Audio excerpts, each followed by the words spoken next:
पुत्रेष्ट यज्ञ वैदिक रीति से श्रृंगी ऋषि के पावन नेतृत्व में संपन्न हुआ। याद रखिए, उद्देश्य था क्या कि यज्ञ होगा, अग्नि देवता प्रकट होंगे और वो देंगे प्रसाद, पायस, खीर, और माताएं गर्भाधान को प्राप्त करेंगी, पुत्रों की प्राप्ति होगी। योजना ये थी, लेकिन श्रृंगी ऋषि आए और यज्ञ हो गया। श्रृंगी ऋषि वशिष्ठ बुलावा, पुत्र काम शुभ यज्ञ करावा। Full stop. यज्ञ हो गया, लेकिन अग्नि देवता प्रकट नहीं हुए। अब तो सटपटाए। वहां के जो लोकल वैदिक लोग थे, उनको अवसर मिल गया। बोले देखो, बड़े जानकार, बड़े याज्ञिक बनते थे, क्या हुआ? कुछ हुआ? घुसुर फुसुर ये हर जगह है। छोटे से छोटे तबके से लेकर बड़े से बड़े तक घुसुर फुसुर की बीमारी बहुत पुरानी है। श्री राम जय राम। तो इनका घुसुर फुसुर, लेकिन श्रृंगी ऋषि ने देखा कि क्या, कहां भूल हुई है, कहां त्रुटि रह गई है। तब उन्होंने ध्यान किया कि मैंने विधान तो प्रयोग किए सभी, और जो जो समिधा या साकल की विधान है वो भी सब कुछ हुआ। जितनी आहुतियां देनी थी उतनी भी दी हमने, क्यों नहीं हुआ? सफलता क्यों नहीं मिली? तो देखा कि उनके हृदय में भगवान सारंग पाणी, जिनका दूसरा नाम रंगनाथ, दशरथ जी के रघुकुलों के जो इष्ट हैं, कुल देवता, वो भगवान रंगनाथ है। तो रंगनाथ की मूर्ति उन्होंने दर्शन किया और रंगनाथ जी मुस्कुरा रहे थे कि ऋषिवर, आपने सभी देवी देवताओं को आहूत किया, स्थापित किया, पूजन किया, सबके नाम से आपने हवि दी, और मुझे आप भूल गए। मेरे आज्ञा से आप मेरे घर में प्रवेश कैसे कर सकते हैं? मेरे बिना संतुष्टि के आप साधना कैसे, अपनी साधना सफल समझते हैं? कैसे भूल गए आप? तुरंत उनको त्रुटि, हमारे पंडित लोग जब पूजा कराते हैं तब से चल पड़ा, कुल देवताभ्यो नमः। कुल देवता का आवाहन होने लगा, इष्ट देवताभ्यो नमः। और कभी और कोई गलती न रह जाए तो मातृ पितृ चरण कमलेभ्यो नमः।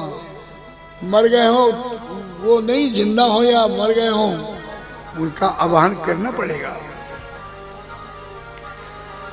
तो जैसे इन्होंने देखा कि भगवान श्री रंगनाथ ने दर्शन दिया, तो एक आहुति दी, और वहां एक ऐसा अंडरलाइन चौपाई है,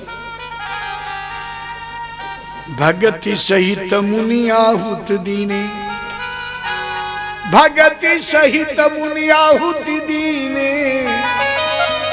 प्रगटे अग्नि चरु कर लीने।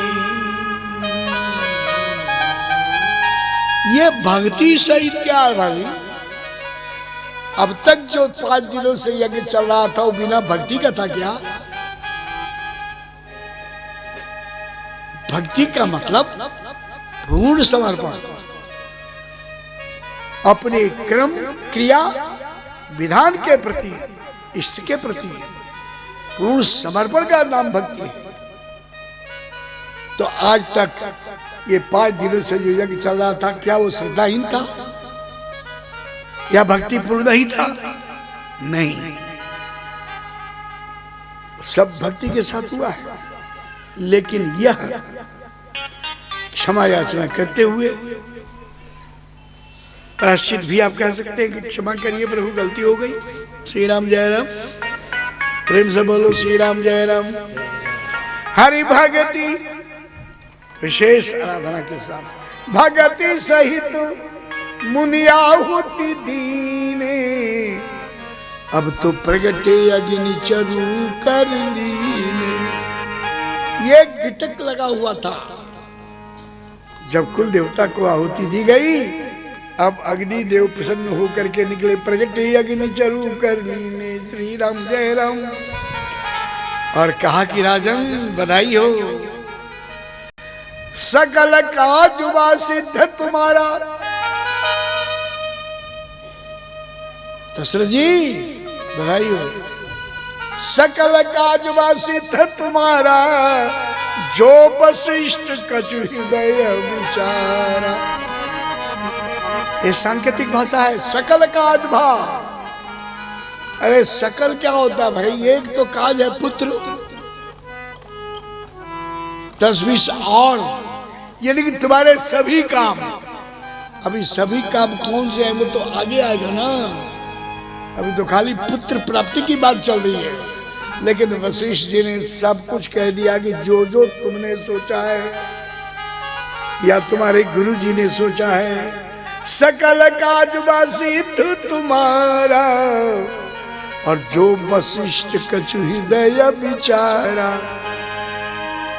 आपके गुरु जी ने जो सोचा है विचारा है, वो सब काम आपका संपन्न हो गया, ऐसा आप समझिए।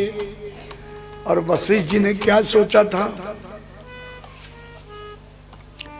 जो वशिष्ठ कछु हृदय विचारा, तो वशिष्ठ ने क्या विचारा था?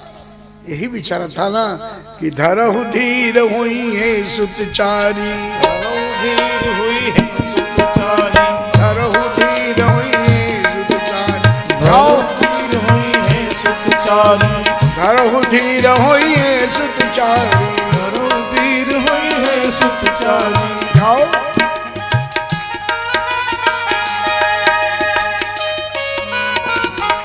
इसको, गाओ, तुम्हें फिर पुत्र की प्राप्ति होगी। घबराओ मत, अगर तुम्हारा कोटा पूरा हो सके तो तुम्हारे बेटे के घर में होगी, पोते के घर में होगी, और अगर कहीं नहीं चाहिए तो आपके हृदय में होगी।